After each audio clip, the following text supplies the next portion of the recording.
Welcome back friends. आज हम राजनीति विज्ञान के व्यवहारवादी जो चैप्टर है, अपना बिहेवियरलिज्म जो चैप्टर है, उसका अध्ययन करेंगे। पूर्व वीडियो में हमने राजनीति विज्ञान के जो समय था उसमें किस प्रकार से व्यवहारवाद आया, बिहेवियरलिज्म आया और उसने किस प्रकार से राजनीति विज्ञान को विशुद्ध विज्ञान बनाने के लिए चेष्टा आरंभ कर दी, उस पर चर्चा की।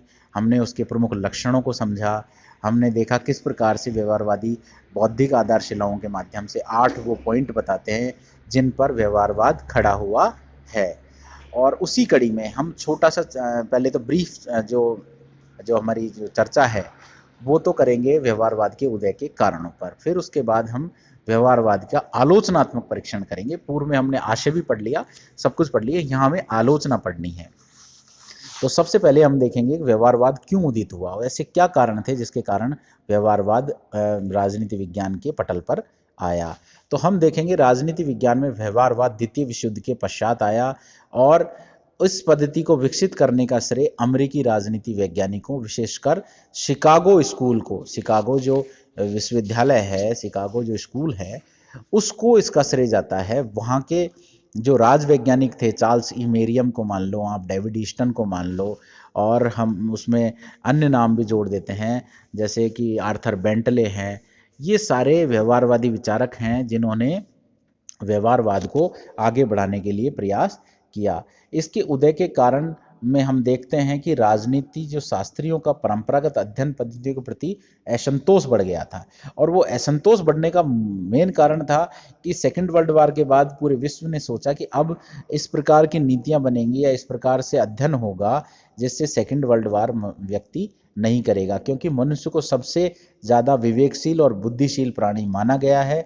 और अगर वो भी युद्ध में रत होता है तो कहीं ना कहीं ये मनुष्य की ही कमजोरी है जिसकी वजह से वो, या मनुष्य के क्रियाकलापों में इस प्रकार की भिन्नता या इस प्रकार की विकृतता है जिससे कि वो युद्ध जैसे कार्यों में रत हो जाता है। तो राजनीति शास्त्रियों ने परंपरागत अध्ययन पद्धतियों के प्रति असंतोष जताया और एक नए आयाम के रूप में व्यवहारवाद को उदित करने का प्रयास किया। दूसरा है, अन्य समाज विज्ञानों में नवीन पद्धतियों का प्रयोग आरंभ हो गया था जिससे भी राजनीति शास्त्र को अपने आप में बदलाव करने की चेष्टा हुई और व्यवहारवादियों ने उस कार्य को बखूबी किया। और व्यवहारवादियों की वजह से ही राजनीति विज्ञान भी इससे अछूता नहीं रह पाया। अगला है, द्वितीय विश्व युद्ध ने व्यवहारवाद को गति प्रदान कर दी क्योंकि हिटलर की मानसिकता की वजह से सेकेंड वर्ल्ड वार हो गया।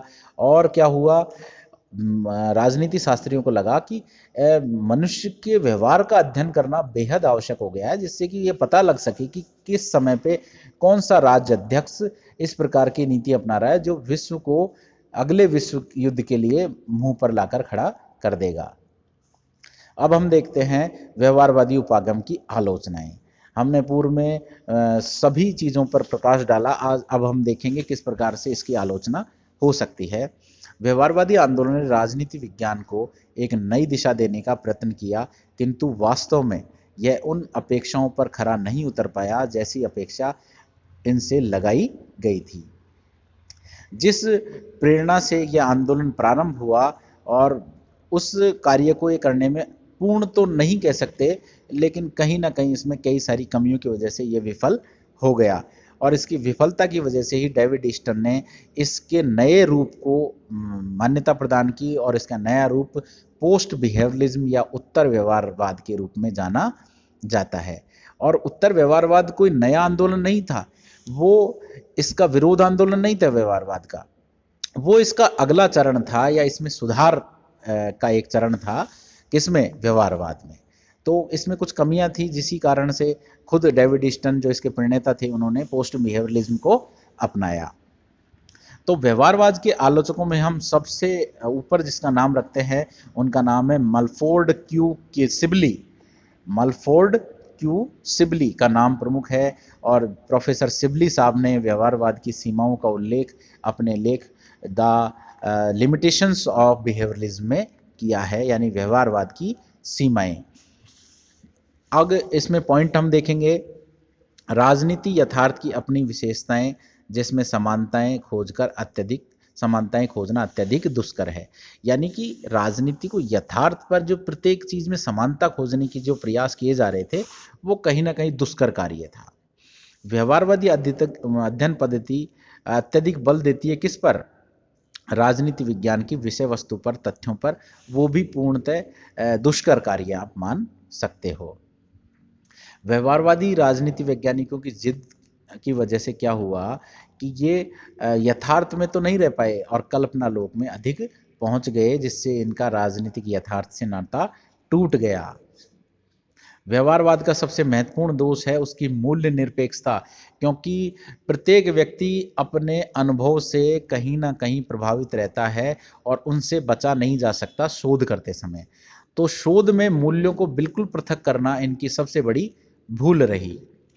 अगला पॉइंट है सूक्ष्म मध्यम के अध्ययन के परिणामों को इन्होंने बड़े स्तर पर लागू करने का प्रयास किया जो अव्यवहारिक प्रतीत होता है। व्यवहारवादी बुद्धिजीवियों की तटस्थता पर बल देते हैं, जबकि वास्तव में बुद्धिजीवियों को समाज की जो बुराइयां हैं या समाज के जो संकट हैं या समाज की जो समस्याएं हैं उन पर सबसे ज़्यादा उन्हीं की नज़र रहती है और उनके समाधान खोजने में उन्हीं का योगदान सबसे ऊपर हो सकता है, जिनको इन्होंने दरकिनार कर दिया था। राजनीति विज्ञान की प्रकृति एवं विषय वस्तु इस प्रकार की है कि उसे विशुद्ध विज्ञान नहीं बनाया जा सकता, यानी प्योर साइंस नहीं बन सकती राजनीति विज्ञान, क्योंकि मानव मस्तिष्क इस प्रकार इतना जटिल है कि उसमें बिल्कुल ठोस आधार पे हम किसी चीज़ की घोषणा नहीं कर सकते। तो धन्यवाद फ्रेंड्स, मेरे ख्याल से आपको राजनीति विज्ञान के जो व्यवहारवादी बिहेवियरलिज्म चैप्टर है इसकी आलोचनाएं अच्छे से समझ में आ गई होंगी और ये किस प्रकार उदित हुआ, इसके कारण क्या थे, ये भी आपको समझ में आ गए होंगे। और नेक्स्ट टॉपिक की चर्चा हम करेंगे अगले हफ्ते।